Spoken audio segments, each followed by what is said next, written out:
Good afternoon, and welcome to a gathering place brought to you by the Gullah Geechee Chamber of Commerce, and also welcome from your host, Marilyn Hemingway. That's me. And of course, every fourth Wednesday, we're talking about public health awareness. We're talking about community health centers and their impact and mission in our communities, and also the services they provide not only within the community health center itself, but what happens out in the community when it comes to closing the gap in healthcare and providing healthcare in rural, low income, or not even low income, all kind of incomes, and the need, addressing the need for healthcare. So, usually I have my usual guests with me, and you will see them in just a minute, right after this opening. See you in a minute.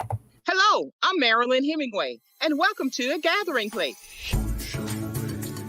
I said, I'm stepping back because we have young voices who want to be heard, and they're moving on something. Branding is really important to you and your business. Even a basic type of technology, you'll learn it all. And people are Good question.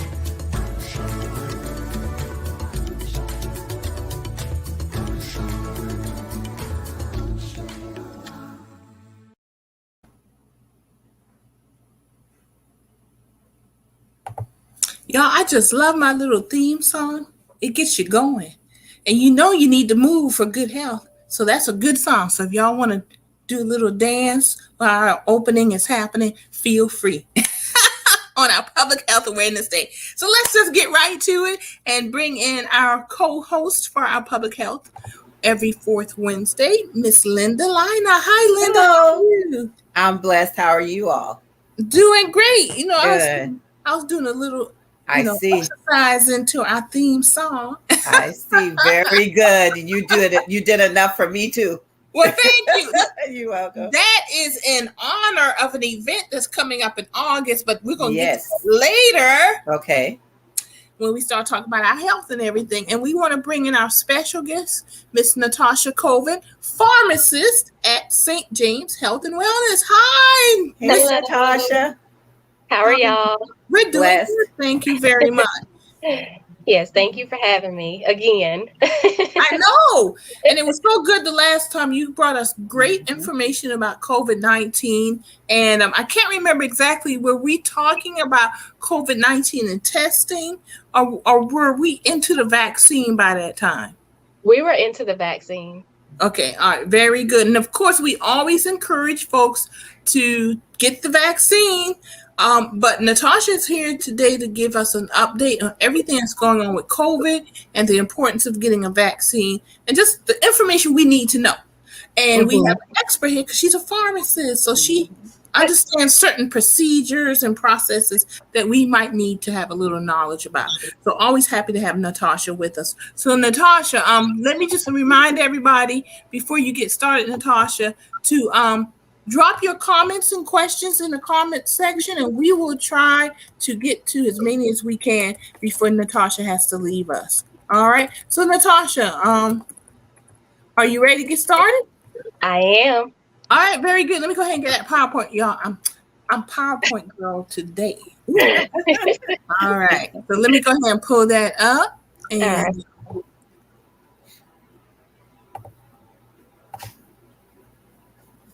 oh, nope, that's not it. I hit the wrong one. All right, there it is. Hold on, I'm getting to it.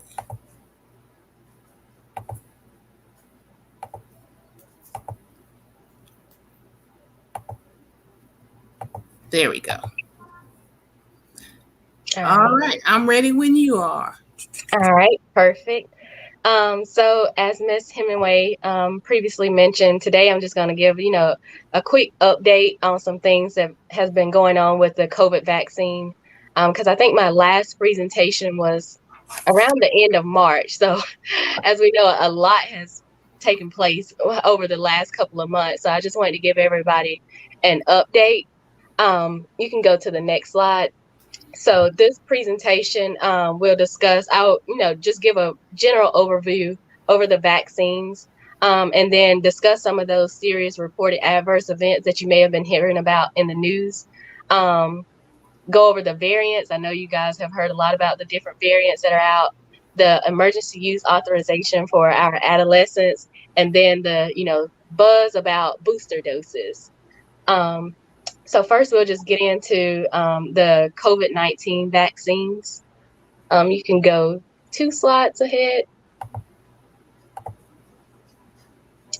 All right, so we know that there's currently 3 vaccines that have received FDA emergency use authorization. So we have the Pfizer, Moderna, and the Janssen or Johnson & Johnson. So the Pfizer and Moderna are 2-dose series. They're mRNA vaccines. The Pfizer is given 3 weeks apart, and the Moderna is given 4 weeks apart. And then, of course, the Johnson & Johnson is the 1-dose adeno vector virus vaccine. So for the Pfizer and Moderna, those 2 are, like I said, 2 doses. So the first dose is kind of used as a priming for the immune system. So it helps your body recognize the virus, while the second one offers, that additive protection to strengthen your immune system over time. Again, a lot of information is still up in the air as we're still collecting data. From us who have already received the vaccine, just being able to report any type of side effects or adverse effects that we've been experiencing. So that way it can go to, the researchers, and they can collect all this data and relay it back out to the general public.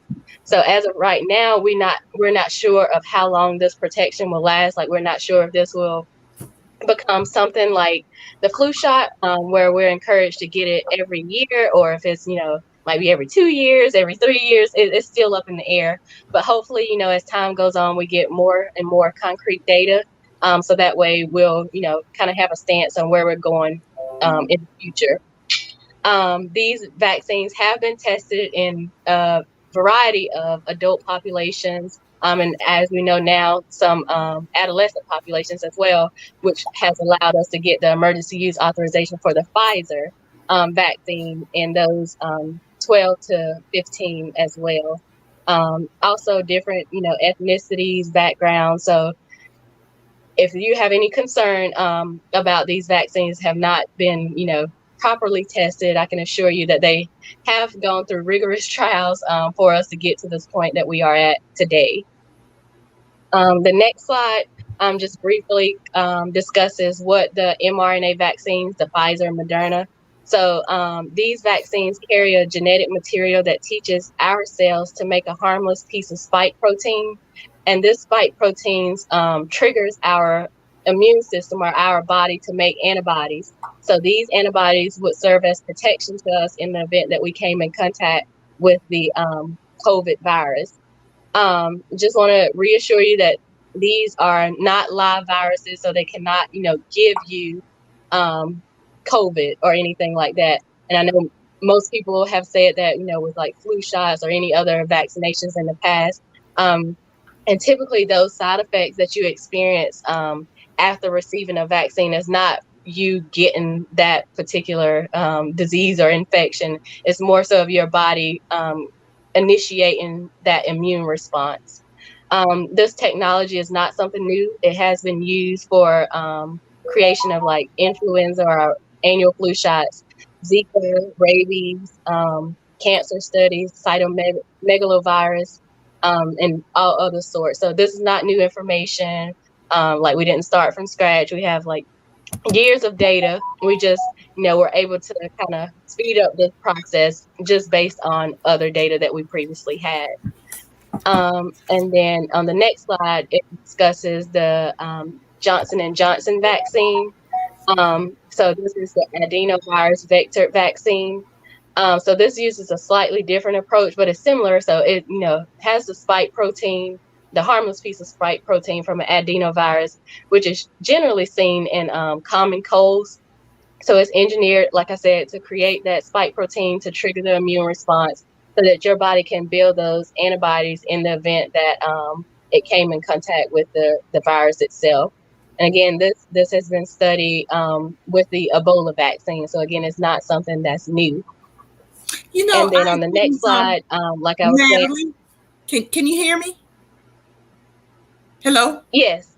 Yeah, I think with these vaccines, some of the hesitation is um, not only for historical reasons, but I think people just lack knowledge. In Mm-hmm. particular, I'm going to say our community, the Black community, because I'm Black, that, we tend not to be newspaper readers. So we don't keep up with happening with SARS, Ebola, not recognized. Because what I've heard, some of the things I've heard is that technology was too fast to develop this vaccine, when all along they've been developing vaccines. And as you were saying, Mm-hmm. some of the same approach, what they did to create the Ebola vaccine, are some of those same steps. And I said, Exactly. So, so when we're now paying attention, because this this COVID-19 got out of control because we didn't do what we were supposed to do as a government under the Trump administration to shut it down. Because I believe it was SARS. We had someone come from out of the country into Texas with, I believe it was SARS. And they immediately, the government went into to that emergency mode to shut it down. So it, right. I think, only spread to about 4 people because the government did what it was supposed to do. But all along, when these type of incidents happen, they're creating vaccines. They're creating things to prevent the spread. In this case, the government under the Trump administration failed us. And I think when people say, "Oh, it was too fast to develop this vaccine," people need to realize they're constantly developing vaccines. This is every day. Scientists, medical personnel are studying and developing vaccines against COVID and other diseases, other viruses. So I just want to Exactly. say that. Go ahead. I'm sorry. Yeah, no worries. Yeah, you're exactly right. Like this has been going on for years. So it's nothing new. We're just building, expanding, making things better. Trying to reduce the amount of side effects and things like that. Mm-hmm. So like I was saying, some of the side effects that you may experience after receiving the vaccine include, pain or swelling at the injection site, fever, chills, tiredness or fatigue, headache, and muscle aches, which I said is all to be expected as it's a part of your body building that immune response to the virus itself. And this is likely, if you've received vaccines in the past, this is nothing new either. Anytime that you receive any type of vaccine, you're likely, of course, to have some pain at the injection site. Doing things like working the muscle can help alleviate that. Fever. Sometimes I don't like to encourage, taking Tylenol unless the fever is, extremely high. Because like I said, it's just your body's way of doing what it needs to do. So if you take Tylenol, it's going to mask that immune response. So if it's something that you can handle, drinking cold beverages, fluids, water preferably, can help bring down those body temperatures as well. And any type of side effects. So after you're given the vaccine, you are given information on how to report any, adverse effects or side effects. So one option include VAERS, which is an online, you can search for it off Google and it'll bring you to the website. And it's an emergency reporting system for vaccines. You go in and put in any information, like the day it happened, what happened after you received the vaccine. And then also VSafe, which is a smartphone-based application where after you receive the vaccine, the CDC would check on you, periodically to see if you're having any type of side effects. And it's very important that you report like any and all type of side effects because, like I said, this goes along with the data that we're trying to build for these vaccines. So that way we'll have collective data for years to come to see how to improve these vaccines going forward. Very good. And all of those symptoms, I had all of them. I think I did too. The first shot, I received the Moderna vaccine. The first shot I was fine.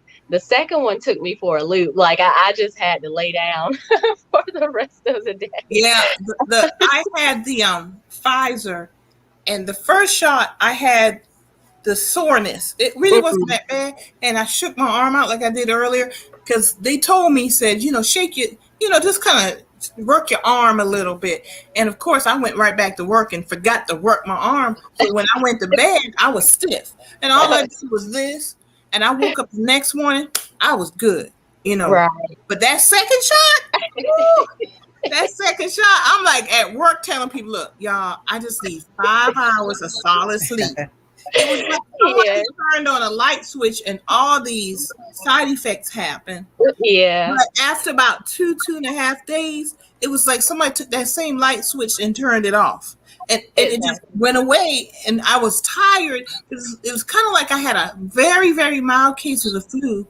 And that stuff wears your body out. So even though the side effects were gone, I was tired for about a day because my body was reacting to it. It was recovering. But other than that, I'm like, I've been rolling ever since. So exactly. And yeah, like you said, these side effects do not last long. Like they should be gone within 1 to 2 days. And after you're given the vaccine, you are required to stay for at least 15 minutes of monitoring by a healthcare professional, just to make sure you don't have like any severe allergic reactions like anaphylaxis, where you would develop, facial swelling, difficulty breathing, things like that. So we do encourage you, to stay on site for at least 15 minutes, but 30 minutes if you've ever had anaphylaxis in the past. Just to make sure, you don't have any adverse effects that the healthcare professional, obviously you're in the right place to get the assistance that you need at that time. Next, I am going to discuss some of the reported adverse events that have happened since some of these have come out.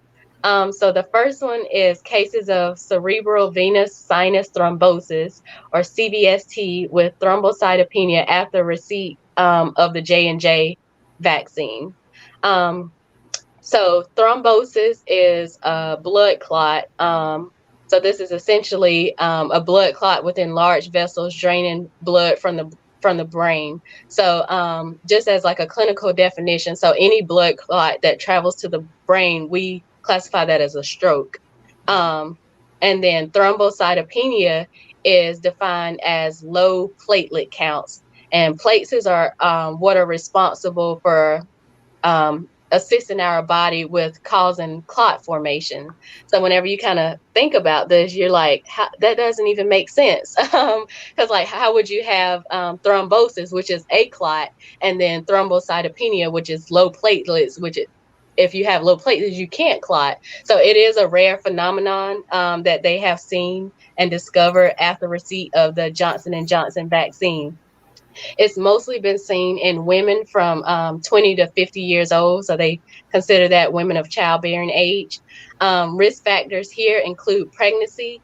This is more so related to during pregnancy, women have an increase, or I guess changes in their hormones, which could lead to the increased production of clots. And this is the body's own mechanism of preventing extreme blood loss during labor and delivery. So it's just like a benefit thing for pregnancy, but it also increases the risk of clot formation. Also, those taking oral birth control, as estrogen has been known to increase risk of blood clots as well. Any previous clot disorders, immobility. So we always like to encourage people to get up as often as they can, especially at, desk jobs. So for like every 20 minutes or so, make sure you get up, walk around for at least 20 seconds to get your blood flowing, because blood just staying in one spot, obviously it can lead to clot formation. Smoking, trauma, cancer, those are some other risk factors as well. The symptoms that have been reported include headache, pain in legs or stomach, shortness of breath, nausea, vomiting, seizures, blurred vision, faint and uncontrollable body movements. So some of this you may have, kind of, it makes sense that there can be like stroke symptoms as well. The presentation usually appears days to weeks, like within 1 to 2 weeks after the shot. The diagnosis isn't made solely it's just looking at an MRI or different type of imaging, and then also blood studies. So they obviously would draw blood and look at like a complete blood count, which looks at your white blood cells, red blood cells, platelets, just to see if there's any clotting issues or clotting factors within your blood that kind of signifies that that's what's going on. For management, it's collaboration with a neurologist because of those neurological symptoms like the seizures, and then a hematologist, which is a blood doctor, to look specifically at your blood counts and like different blood studies to see, like I said, if there's any type of classification saying that there is thrombocytopenia, so your low platelet counts.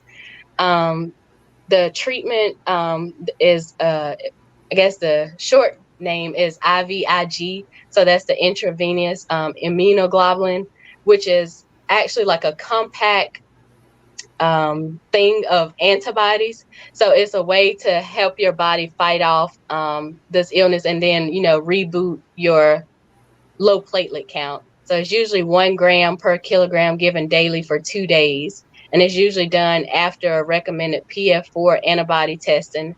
And this antibody testing is for those, it's looking to see, we want to make sure that test is negative, because if it is, or positive, because if it's negative, then you can't use heparin for treatment, because heparin would cause your thrombocytopenia to go even lower.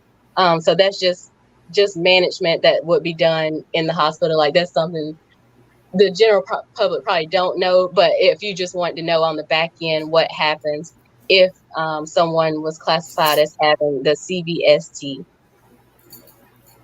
Very good. All right, so you want to go to the next slide? Yes, ma'am. So are we seeing these as a result? These are the results of the vaccines. Of the Johnson & Johnson vaccine in particular. Like I haven't seen any studies for the Moderna or Pfizer, but I know they had some reports, but whenever they looked down into it, I think they saw that there were other, I guess, issues that were going on that had led to that and not the vaccine itself. So this CVST is specifically to the Johnson & Johnson vaccine. Very good. Question, Dr. Coben. Why is it that it appears as though that's the only vaccine that seems to have that issue? Is there something specific about it that would cause that? I'm not exactly sure, but the Johnson & Johnson is the adenovirus vector vaccine, and then the Pfizer and the Moderna are the mRNA vaccines. So I'm not sure if it's something specifically related to, the production, like the way that the vaccine was produced, because obviously if it came up in the Moderna, I would have expected it to show up in the Pfizer as well, since they were, engineered the same way. So I'm not sure if it is something in the vaccine design or engineering, but I'm pretty sure they're researching that as well. Okay. And also, it's my understanding that with the Moderna, there was an African-American female that had some input in that particular vaccine. Oh, I was unaware of that. Yeah, I was too until I was informed. Yeah. Oh, okay. Heavily involved in developing. That's awesome. Yeah. I was like, Black girl magic. Hey, girl power. I jumped ahead and I didn't mean to. Oh no, that's fine. One of the second, I guess, reported adverse events, it's not really more so related to vaccine. It's just showing, like, in general. It's called multi-system inflammatory syndrome in children and adults. So it's MISC and MISA. These are severe hyperinflammatory syndromes occurring 2 to 6 weeks after a COVID infection. So hyperinflammation, well, just inflammation in general. If you think of like arthritis, because that's the first thing that comes to my mind. So if you have arthritis, it's inflammation of your joints, and if it becomes inflamed and red, it can cause pain. So this can lead to a range of manifestations and complications, including fever, plus any of these other symptoms, including gut pain, bloodshot eyes, chest pain, headache, diarrhea, and vomiting. The mechanism is not well understood, but they're just saying it's a dysregulation of the immune response to COVID, because everybody does not react the same once they contract the illness.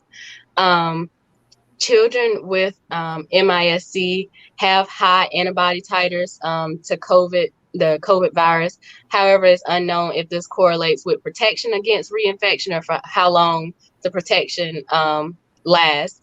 So again, as we always encourage, we just want to encourage everybody to get vaccinated as soon as you can. However, currently children, only those 12, I guess if we call them children, 12 to 17 can get the vaccination, and that's only for the Pfizer vaccine. The Moderna and the Johnson & Johnson are not currently approved for those less than the age of 18.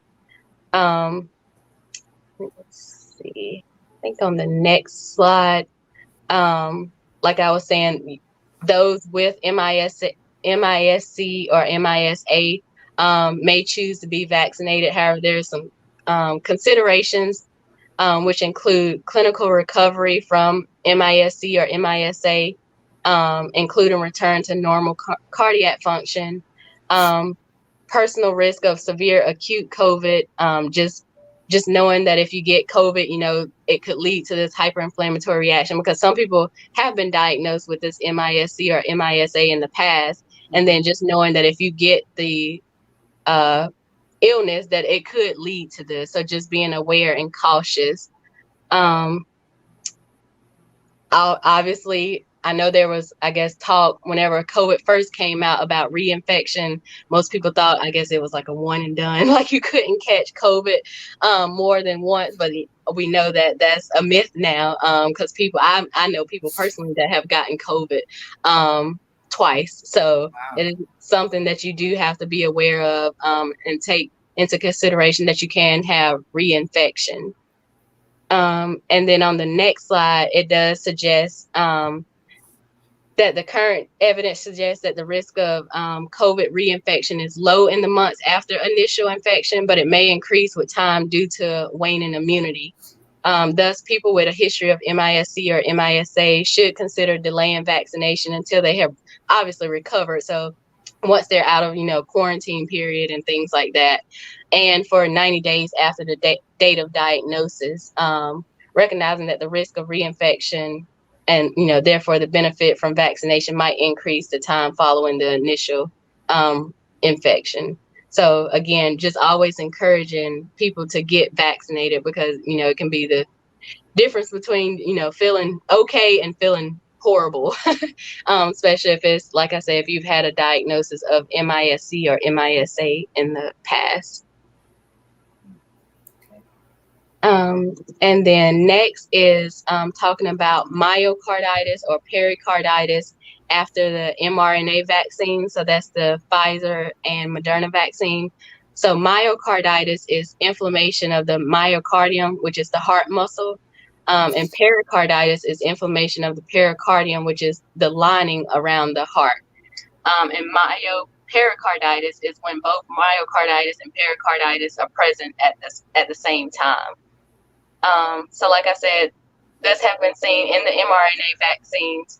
So myocarditis diagnosis, the symptoms include chest pain and pressure, discomfort, shortness of breath, palpitations, testing.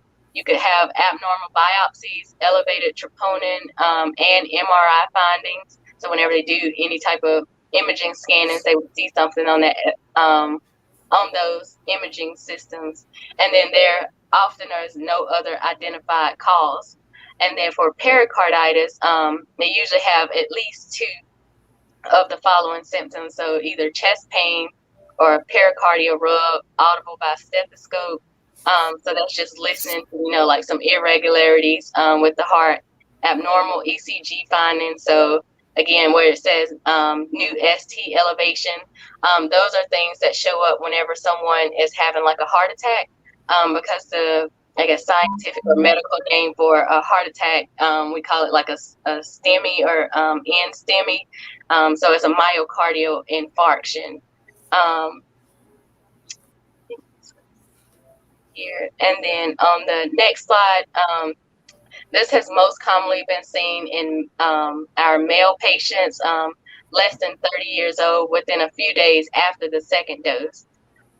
There are a variety of different causes. It can be any type of infection, toxins, hypersensitivities and medications, and then immunological syndrome. So like if a patient has comorbidities such as diabetes, lupus, or sarcoidosis. Treatment is mainly supportive care. And like I said, with some of those, you have directive care for arrhythmias, because like I was saying, if it's related to the heart, it can cause irregularities that would show up on some of those imaging studies as well. It could also lead to decreased heart function and congestive heart failure, which we all know are something that we would not want to be diagnosed with. Role of anti-inflammatory medications is currently unclear. However, you would think that it would be helpful, but I guess they're just currently still trying to study the effects of whether or not this would be something beneficial or cause more harm than something good, which we don't want either. In severe cases, which they said is rare, they can consider mechanical support or heart transplant, but like I said, it's severe and would be reserved last line. Of course, you want to make sure those patients are exercise restrictions, because we don't want you to have, myocarditis or pericarditis and go out lifting cases of water that are heavy or any type of, like heavy exercise that could, cause more harm to the heart as well. There's no long-term data available yet, so they're still looking into research about this myocarditis and pericarditis as well. So what is considered long-term data regarding the impact? Is it 2 years, 5 years? Because we're really still in the midst of this COVID pandemic. Right. I don't think it's like defined as, saying, because obviously we're still ongoing. And so for clinical trials, whenever these vaccinations come out, we're currently in, I guess, considered phase 4, which is post-marketing surveillance. And I know sometimes it can be, up to 5 years or so, just trying to get some type of data, so that way they can go back for years to come, because something else in 10 years from now will be based on this COVID vaccine data. So long-term available data, it could be anywhere between like 6 months. It just depended on who is defining that long-term data. But this is just coming from the CDC. I personally wouldn't consider anything right now long-term data, because we've only had these vaccinations for like less than a year. But I don't know. I guess we'll see. I'll still say, after 5 years, but that's just my personal opinion. Gotcha. Mm-hmm. All right. All right. And then the last, I guess, hot topic of adverse reported events is the Guillain-Barré syndrome after the Johnson & Johnson vaccines. So another thing that's related to the Johnson & Johnson vaccine, but this syndrome is not something that's specifically seen. I mean, it has been shown in other vaccines in the past too. I don't know if you've ever taken a look at the questionnaire whenever you get like your flu shot. It asks if you've ever had Guillain-Barré syndrome in the past. This is a rare neurological disorder in which the immune system damages nerves, causing muscle weakness and sometimes paralysis. It's estimated that 3,000 to 6,000 cases are reported each year in the United States. And it's typically triggered by a GI or respiratory infection. Most people do fully recover from GBS, but some have permanent nerve damage. The risk is highest in males and persons over the age of 50. And although it's rare, I feel like that age group, they're probably like, oh my goodness, it's like make things worse. So like I said, specifically whenever it's saying like persons over the age of 50, it makes me think, because it has been reported in the shingles vaccine as well. Shingrix, which is a 2-dose series to prevent shingles. So if you ever had chicken pox or ever received the chicken pox vaccine, I guess as an adult or younger, it puts you at risk of shingles. And that vaccine there is recommended for adults over the age of 50. So that's what made me think of the correlation there too, with the risk being greatest in those over the age of 50. And although rare, it is reported at a higher than expected rate in the 42 days or 6 weeks after receiving the vaccine. And that 6 weeks is the time lapse that has been, I guess, granted by the CDC. It's the maximum amount of time that you can put between like a first dose of the Pfizer or Moderna vaccine and their second dose. But obviously the Johnson & Johnson is a 1-dose vaccine. Warnings have been added to the FDA's emergency use authorization fact sheets for all of these that are listed above. So that way that any patient that is getting any of the 3 vaccinations have to be made aware of these adverse events that have been reported in the past. Now going on to the variants, I know a lot of people have heard about that. Before we got on this call, I did tell Ms. Hemingway and Ms. Lana that I had just received a DHEC email stating that between June 19th and July 23rd, nationally, we have seen a 300% increase in COVID cases, which is pretty scary. And so after a period of decline, like we were doing just fine, our COVID cases are now back on the increase. And this rise in proportion of cases is mostly due to the Delta variant. We've had quite a few variants that have come out, but more so this Delta variant is kind of the taking over majority of the cases right now. As of July 21st, we have 339 million vaccine doses administered.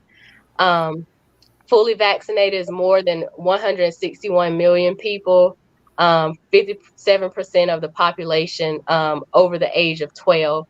However, I know 161 million seems like a lot, but looking at the data as a whole, I think I saw that that's like 48% of the entire population. So we definitely need to do better than that. Like we need more people to, get on board with taking this vaccine. So that way we can get these numbers back down, because with a 300% increase within the past month, I can definitely see the country going back on lockdown pretty soon. On the next slide, like I was saying, there are multiple variants that are currently circulating. The CDC and others are studying these variants to understand whether they spread more easily from person to person, cause milder or more severe disease in people, can be detected, like whether or not they can be detected by available diagnostic tests, seeing how they respond to the vaccines that are currently out, and how they can change the effectiveness of these vaccines. So there are 3 classifications for these variants. So we have a VOI, which is variant of interest. So these genetic markers associated with changes to receptor binding, reduced antibody neutralization, reduced efficacy of treatments, potentially diagnostic impact, and predicted increase in transmissibility. The current variants that are out right now are probably in the variant of interest and variant of concern. The Delta variant, is a variant of concern right now, with it being, I think I have on the next slide, that is 83% of our current cases.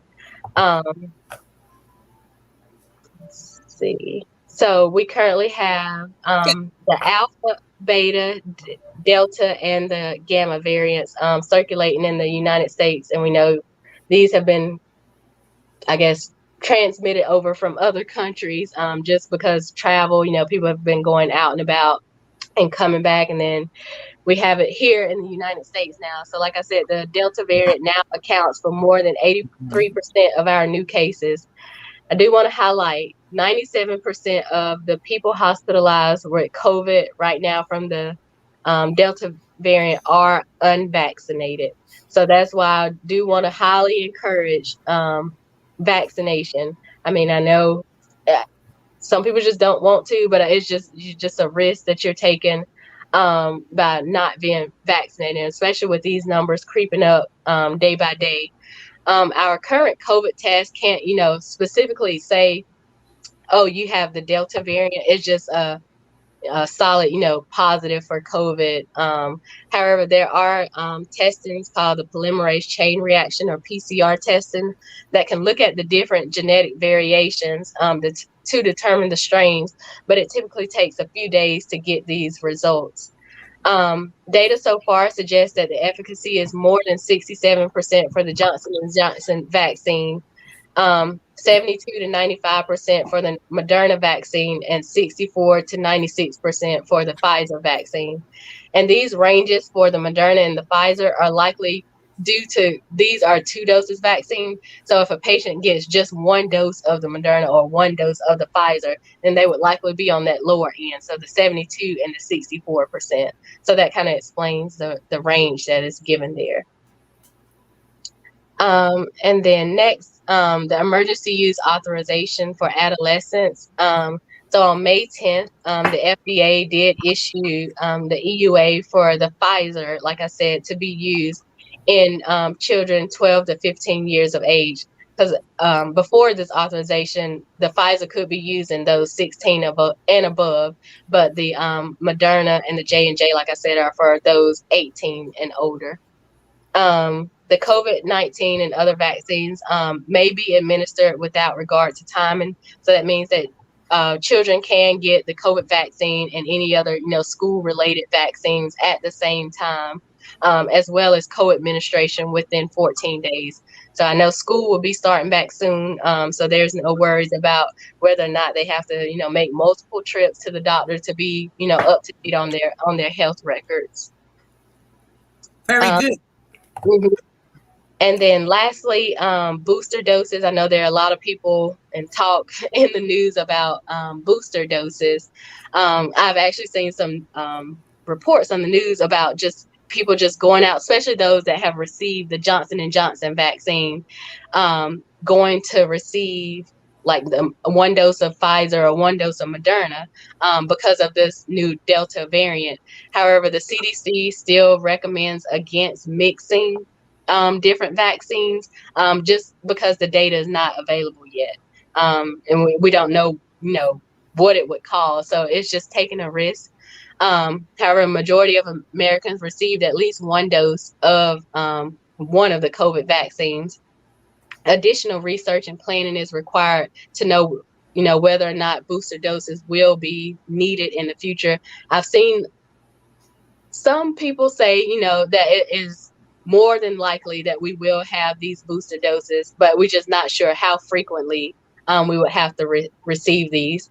But as of now, like I said on the previous slide, we still are at, pretty good percentage, at least above 50% on all 3 vaccines of being able to cover against even the Delta variant, which is the most highly contagious variant that we have here in the US right now.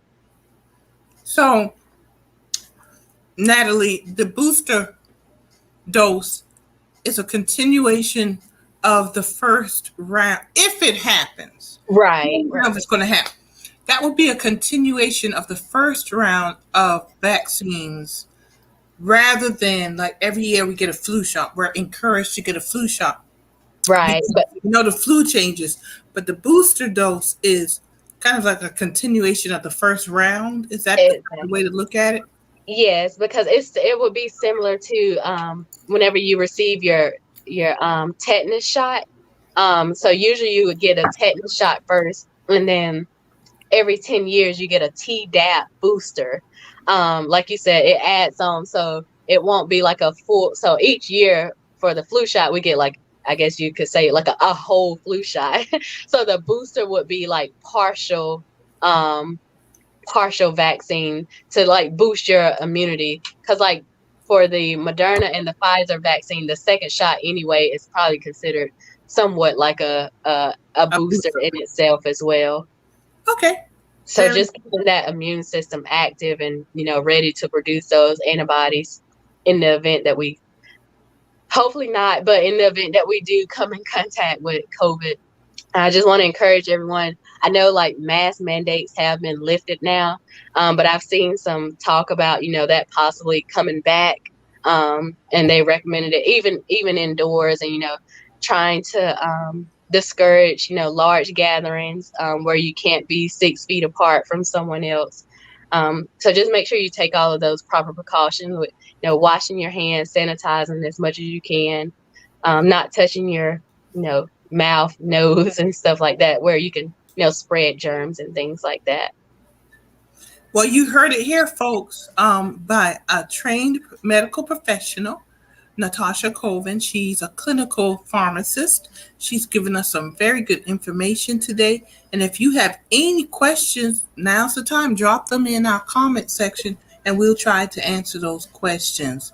But Natasha, I know you've got to go. Anything else before you go?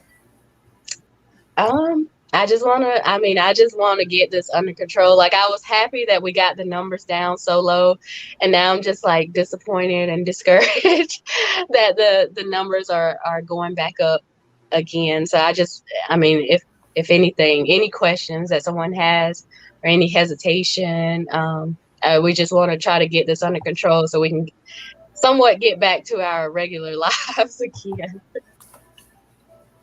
And that's very true. And that's why we encourage folks to get the vaccine, because we want to get this under control.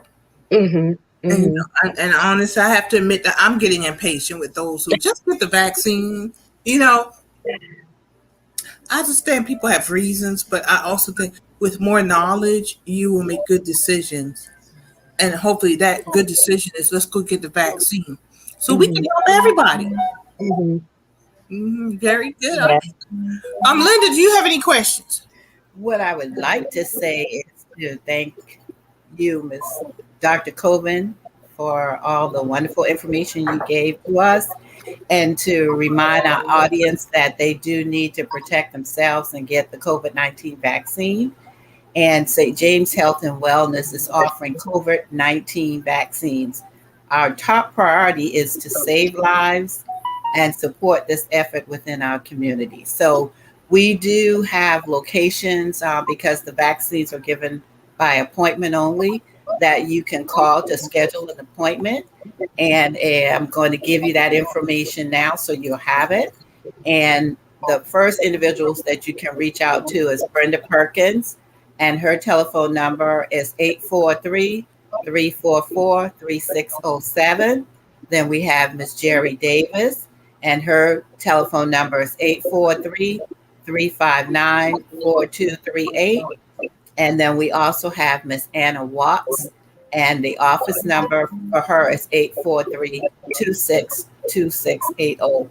And we at St. James Health and Wellness want you to stay healthy, stay safe, and stay alive. All right. So can you give us Anna Watts one more time? 843-2680. All right. Very good. And the middle person that you gave us? The middle person is Miss Jerry Davis, and her telephone number is 843-359-4238. All right, very good. So these are numbers, folks. You see Brenda Perkins at the bottom of the screen. I will also run the other two call, and they will get you scheduled at a St. James Health and Wellness location nearest to you. So this has been some good information this afternoon. There's Miss Anna Watts about COVID-19 and what St. James Health and Wellness is offering, a wealth of knowledge regarding COVID-19. So y'all make these phone calls, get that appointment in, and get it done. Natasha, I know you're ready to go. Head on out. I hope you feel better, and your daughter. Thank you. And Thank you so let's much. applaud her for coming on when she was a little bit under the weather. Thank All you guys for having me. Oh, you're welcome. I look forward to you coming back and giving us more information as we work our way through this pandemic. All right, you guys stay safe. You too. Thank Take you. care. We will. Bye-bye. I wear All my right. mask. Thank you. All right, bye-bye. Bye-bye. All right, Linda, we got some stuff coming up. We will wrap up with some news from you of what's going Yes. on regarding national health centers and what's the big event coming up. Well, what's going to happen is that St. James Health and Wellness celebrates National Health Center Week, the week of August 8th through the 14th. And basically, we will celebrate that part week is part of a national campaign to increase awareness of the ways health centers are providing affordable health care in the communities. During that week, we have days in which we do certain activities, and I'm just going to go over the highlighted ones. For example, on Tuesday, August the 10th, we will be having at all of our sites a drive-up COVID-19 testing, and that will be done by each of the sites by our nurses. Then on Wednesday, we are going to appreciate our patients, not only on that day, but every day of the week. And we got some goodies for them and some surprises. So we do encourage our patients to schedule their appointment and come out for that. On Thursday, we want to recognize what is called Stakeholder Appreciation Day. And that's when we invite our local representatives, our state, federal, and elected officials and board members. And what we do is we have a roundtable discussion to talk about community health centers and how we are beneficial to the community and what they can do to assist us to continue to allow us to work as a health center. And we also give them a certificate of appreciation. On Friday, August 13th, we are going to recognize our staff because without them, we would not be able to function in the capacity that we do, especially our nurses and our providers. And we have to give them kudos because they're on the front line and they're the ones that you see that give you your vaccines. And then also they do the testing and also let you know what needs to be done in order to stay safe. And as a final celebration, it's going to be Saturday, August the 14th, and that is Children's Health Day.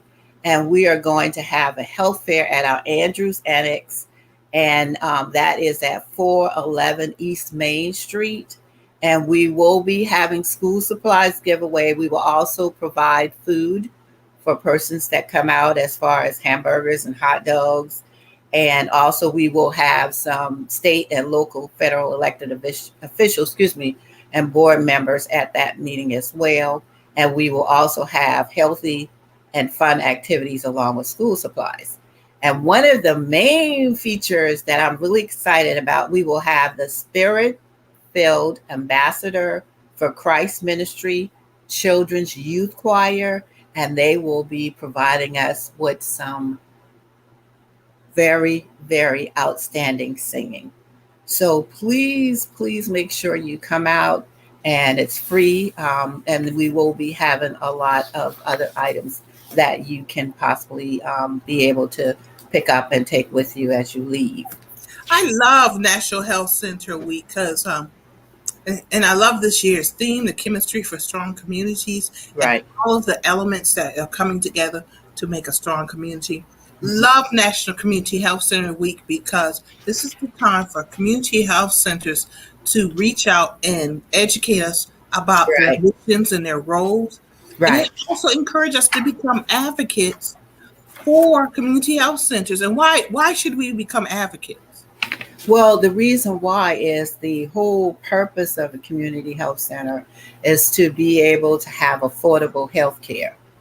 And basically the way that we do that is we look at an individual's income and family size that determines what they would pay.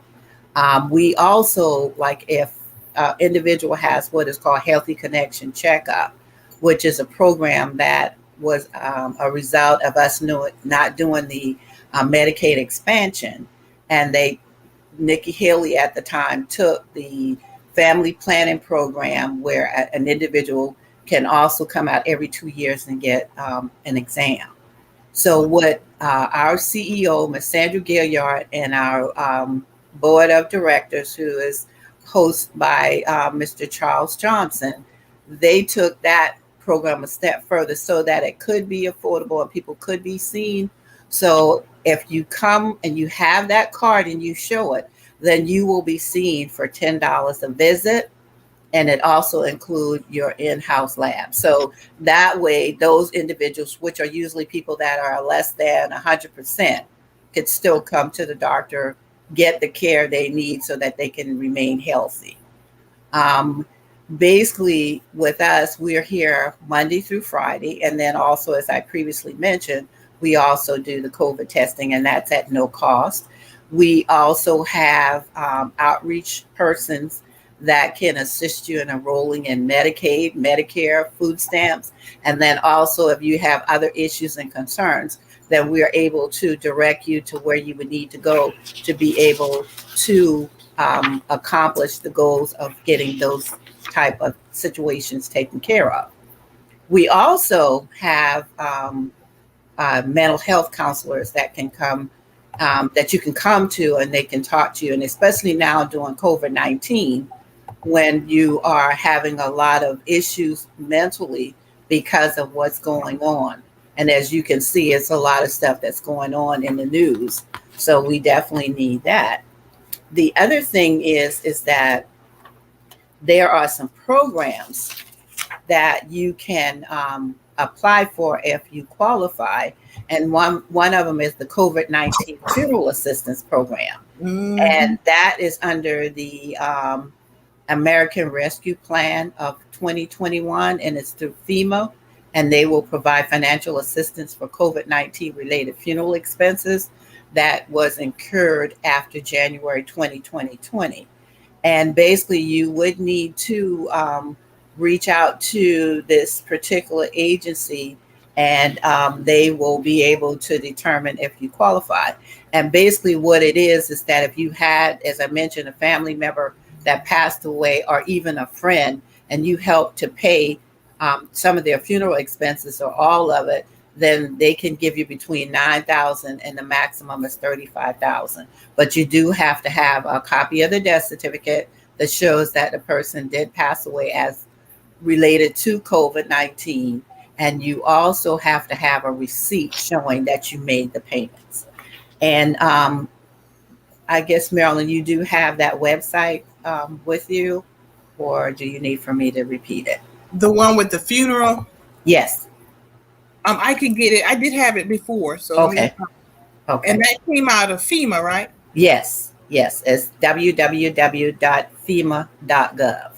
And it says disasters, coronavirus, economic, and funeral assistance. Yes. Mm-hmm. Okay. And the other program that has come about is called the Advanced Payments of the 2021 Child Tax Credit. And with that, you can get that money now. You don't have to wait until the end of the year. And basically what they're doing is you can get up to $3,000 per qualifying child between the ages of 6 and 17, and then up to $3,600 per qualifying child under the age of 6. And basically you would want to check that out to see if you qualify. And if so, then that would be additional fundings that you would be eligible for that you can use during this year, 2021. The other thing that they have, it is called SC Stay Plus. And what that does, it helps you if you're late on your rent and your utilities. And basically it's 12 months of back rent. And it says it's brought on by COVID-19 related financial instability. And then also for future rent, they will give you up to 3 additional months for future rental assistance. And it's also for those at risk of homelessness or housing instability or eviction. So with the utility assistance, it's paid directly to the utility companies for past due utility and energy costs. So I would recommend if you feel you qualify, or if you're not sure, then you can call 1 or 2 numbers. And that number is, the call center is at 803-336-3420. And your other number is toll free, and that's 1-800-476-0412. And see if you are eligible, and that way you would be able to get those benefits. And we, as a health center, we also support local small businesses. So if you're a business owner and you need a facility to be able to have your employees to go to, then please feel free to give us a call, or you can give me a call, and which Marilyn will have my number listed at the bottom of the screen. The last but not least that I wanted to, I'm sorry, it's one more I think, but what I wanted to make mention of is that if you need to come back to review the different programs that we do, because as Marilyn mentioned, we do air every fourth Wednesday of each month, then you can go to a gathering place, and it's under the Gullah Geechee Chamber of Commerce, and it's a YouTube channel, or you can go to the Facebook page and go back and review the information that has been given out so far. And then also you can pass it on to your friends and family members. The final information that I wanted you to be aware of is that there is a free prostate cancer education training. And I know some of you are a little bit shy about that, but we want to keep our men healthy and alive for as long as possible. And so what it is that they are, it's a prostate cancer screening program for the state of South Carolina for African American men, and it's called SC Amen program. And basically what happens is it's an innovative, approach from MUSC Hollins Cancer Center to address prostate cancer disparities. And what they do is they have a virtual 1-hour dynamic training session, and it's free, and it will increase your knowledge about prostate cancers. And how it works is that it's a 1-hour training session, 3 months follow-up survey, and compensation is provided. And it's my understanding at the end, you do get a $50 gift card. And so basically what you would learn is prostate risk facts, prostate cancer screening guidelines, prostate cancer treatments, steps to reduce cancer risk by improving your overall health. And why does it matter? Because prostate cancer is the most commonly diagnosed cancer among African American men, and prostate cancer is the second leading cause of death among African American men in South Carolina. And the incident rate of prostate cancer in African American men in South Carolina is 2 times higher than the rate in white men. So if you are interested, you could be a church group or individual, then you would need to call Miss Melanie Slane, and you can reach her at 843-876-2427. And her email address is slane, SLAN, @musc.ed. And it's my understanding that she goes across the state. So we want to make sure you stay healthy. And also we want you to make sure that you get all the vaccines that you need to be able to stay safe. And if you have any questions at all, or if you need assistance with Medicaid, Medicare, food stamps, then we would be more than happy to assist you. And you don't have to be our patient for us to do that. And thank That's you. right. That's right. That's a lot of information. And, you can call the numbers, and I'm going to share those numbers again, Linda. Okay. All but right. It just shows how much that the St. James Health and Wellness is doing for the community. Yes. And that's a good thing. Yes, That's it a is. good thing, especially It is. for our sisters and brothers who may not be in the best of financial circumstances, low Exactly. income. But even those with high incomes can go to a community health Yes, center. they can. People don't realize that this is for everybody. It's a wonderful resource in our community. When I say our community, all communities, but in particular, let's just be honest, Black and brown communities, marginalized community, Exactly. low income, historically excluded communities you can go and get health care. And we're trying to get the word out about all these wonderful programs, not only ones that Linda just mentioned, but the programs that come up in response to, say, COVID-19, because these things are always happening. And the other thing too, Marilyn, that I didn't mention, and I'm sure that some people are in need of this, at our sites at different locations, we do provide transportation. So when you call and you feel you need transportation, just let them know and they can look to see if we come into your area. So that way, and then also we do have the assistance of Neighbor to Neighbor, and they do provide some transportations for individual to get to a doctor's appointment.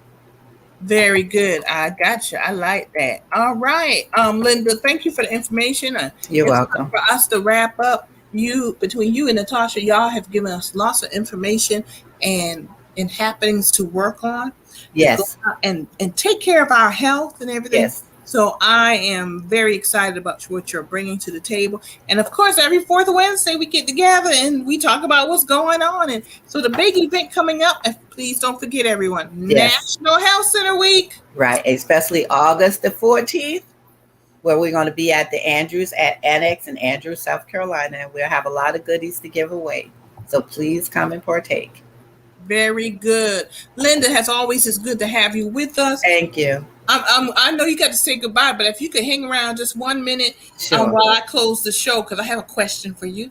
And Okay, I'll be here. I will see you in about 2 minutes. Okay, bye everybody. Be blessed and stay safe. Thank you, We Linda. look forward to seeing you. Very good. Of course, everyone, Linda, Natasha, always bringing us good information on the fourth Wednesday of the month for public health awareness. Woohoo! And of course, the National Health Center Week is coming up, and we look forward to that. You'll be hearing about that and getting more information out and about through the media and other means. I want to remind everyone, we have coming up in October a program that we did twice before COVID hit, the Gullah Geechee Environment and Energy Conference. And this year we received a grant from the Climate Reality Project. That's Al Gore's, former Vice President Al Gore's international organization. And we were one of 10 organizations to receive a grant, and the only one in South Carolina, so that we could restart our Gullah Geechee Environmental and Energy Conference. And this is going to be happening in October in Charleston. So as we get closer, starting next month, we're going to start getting the word out. And this is going to be a hybrid event.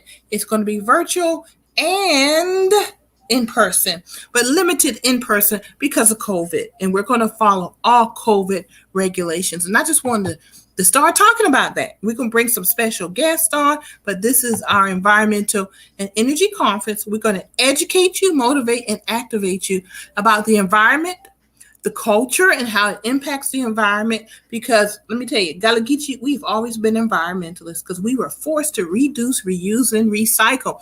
But it's even more than that. We need to know about the future and what's happening in green renewable energy, for example. There are career and business opportunities, and we want everyone to know about these opportunities, about electric vehicles. Wow, what's happening with green renewable energy in South Carolina? I was on a conference this morning about energy. There's so much happening. Batteries, they're microgrids just for neighborhoods. In our community, we need to know about this stuff because of the career and business opportunities, but also because of the savings that are out there regarding energy. And in the Black community, let's just be honest, we are overly burdened by the cost of energy. Many of us cannot upgrade our houses to take advantage of tax credits. Many of us can't build houses that meet the environmental standards where you can save money.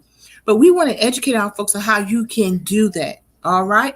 And it's not all about being low income, because it's also about career and business opportunities.